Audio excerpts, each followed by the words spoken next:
ओम नमो नारायण। आज कार्तिक मास का 20वां अध्याय सुनेंगे।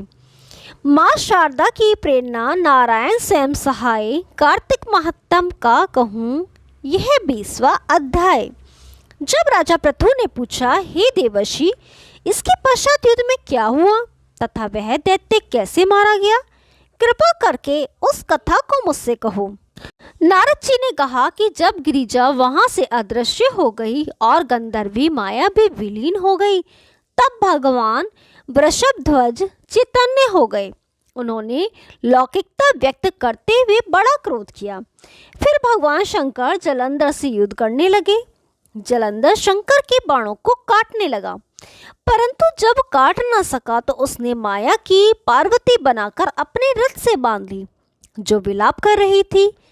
तब अपनी प्रिय पार्वती को इस तरह कष्ट में पड़ा देखकर शंकर जी लौकिक लीला दिखाते हुए सांसारिक जनों की तरह व्याकुल हो गए और उन्होंने अग्निपुंज की तरह भयंकर रौद्र रूप धारण किया। उनके रौद्र रूप को देखकर कोई भी दैत्य उनके सामने खड़ा होने में समर्थ न हो सका। यहाँ तक कि शुभ भी युद्ध में स्थित होने को समर्थ न हो सके। जलंधर की सारी माया क्षण भर में नष्ट हो गई। युद्ध में चारों ओर हाहाकार होने लगा। शिवजी ने उन भागते शुभ निशुम को शाप देकर बड़ा धिक्कारा और कहा, तुम दोनों बड़े दुष्ट हो। तुमने मेरा बड़ा अपराध किया है। तुम पार्वती को मारते थे और अब युद्ध से भागते हो। भागते को मारना पाप है, इसलिए अब मैं तुम्हें नहीं मारूंगा, परंतु गौरी तुम्हें अवश्य मारेगी। शिवजी के ऐसा कहने पर समुद्र पुत्र जलंधर क्रोध में अग्नि के समान प्रज्वलित हो उठा और उसने शिवजी पर घोर बाणों की वर्षा करके धरती पर अंधकार फैला दिया। तब उस दैत्य की ऐसी चेष्टा देखकर शंकर जी बड़े ही क्रोधित हुए तथा उन्होंने अपने बनाए हुए सुदर्शन चक्र को चलाकर उसका सिर काट लिया। एक प्रचंड शब्द के साथ उसका सिर धरती पर गिर पड़ा और भयंकर हाहाकार होने लगा। अंजल पर्वत के समान उसके शरीर के 2 खंड हो गए। उसकी रुधिर से संग्राम भूमि व्याप्त हो गई। सारी धरती विवल हो गई। शिवजी की आज्ञा से उसका रक्त और मांस महासौरभ में जाकर रक्त का कुंड हो गया तथा उसके शरीर का तेज निकलकर शंकर जी के शरीर में वैसे ही प्रवेश कर गया जैसे कि वृंदा का तेज गौरी जी के शरीर में प्रवेश हुआ था।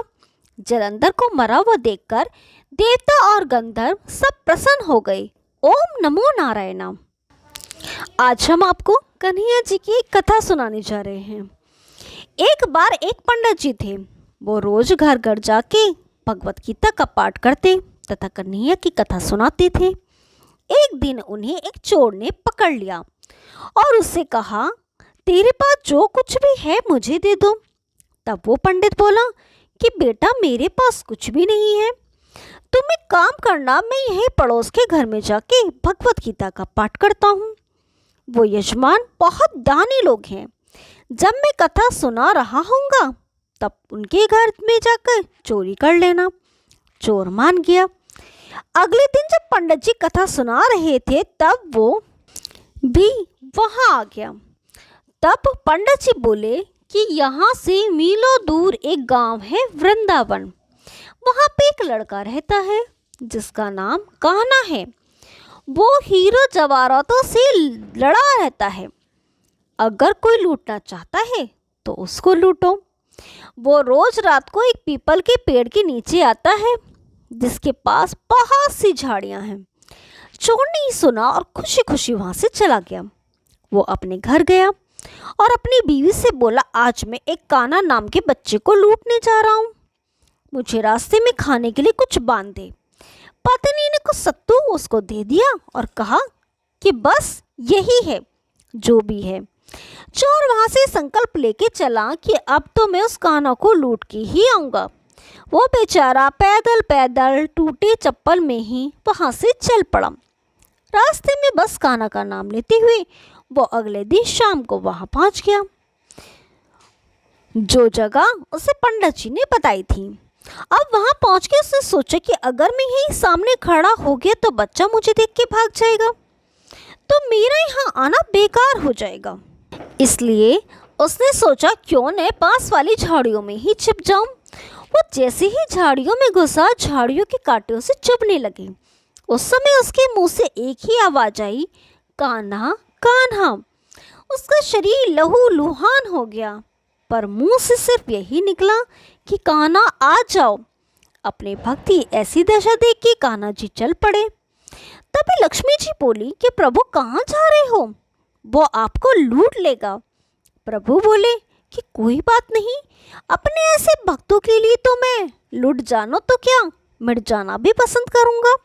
जो ठाकुर जी बच्चे का रूप बना के आधी रात को वहां आए, तो जैसे ही पेड़ के पास पहुंचे, चोर एकदम से वहां से बाहर आ गया और उन्हें पकड़ लिया और बोला कि ओ कान्हा, तूने मुझे बहुत दुखी किया है।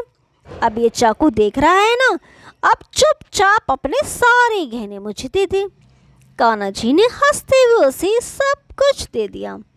वो चोर हंसी खुशी अगले दिन अपने गांव में वापस पहुंचा और उसने सबसे पहले उसी जगह पर पाया जहाँ पे वो पंडित जी से कथा सुना रहा था, और जितने भी गहने वो चोरी करके लाया था उनका आधा उसने पंडित जी के चरणों में रख दिया।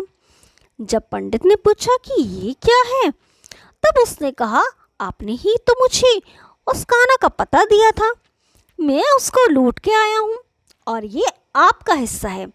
पंडित ने सुना और उसे यकीन नहीं हुआ। वो बोला कि मैं इतने सालों से पंडिताई कर रहा हूँ, वो मुझे आज तक नहीं मिला। तुझ जैसे पापी को कान्हा कहाँ से मिल सकता है। चोर के बार बार कहने पर पंडित बोला कि चल, मैं भी चलता हूँ तेरे साथ वहाँ पर, मुझे भी दिखा कि कान्हा कैसा दिखता है। और वो दोनों चल दिए।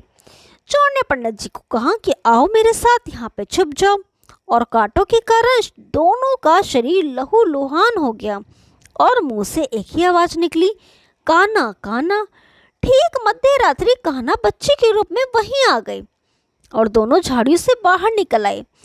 पंडित की आंखों में आंसू थे, वो फूट फूट के रोने लग गया और जाके चोर के चरणों में पड़ गया और बोला कि हम जिसे आज तक देखने के लिए तरस रहे थे, जो आज तक हम लोगों को लूटता आया है, तुमने उसे ही लूट लिया। तुम धन्य हो, आज तुम्हारी वजह से मुझे कान्हा के दर्शन हुए हैं, तुम धन्य हो। ऐसा है हमारे कान्हा का प्यार अपने सच्चे भक्तों के लिए, जो उसे सच्चे दिल से पुकारते हैं तो वो भागे भागे चले आते हैं। जय जय श्री राधे।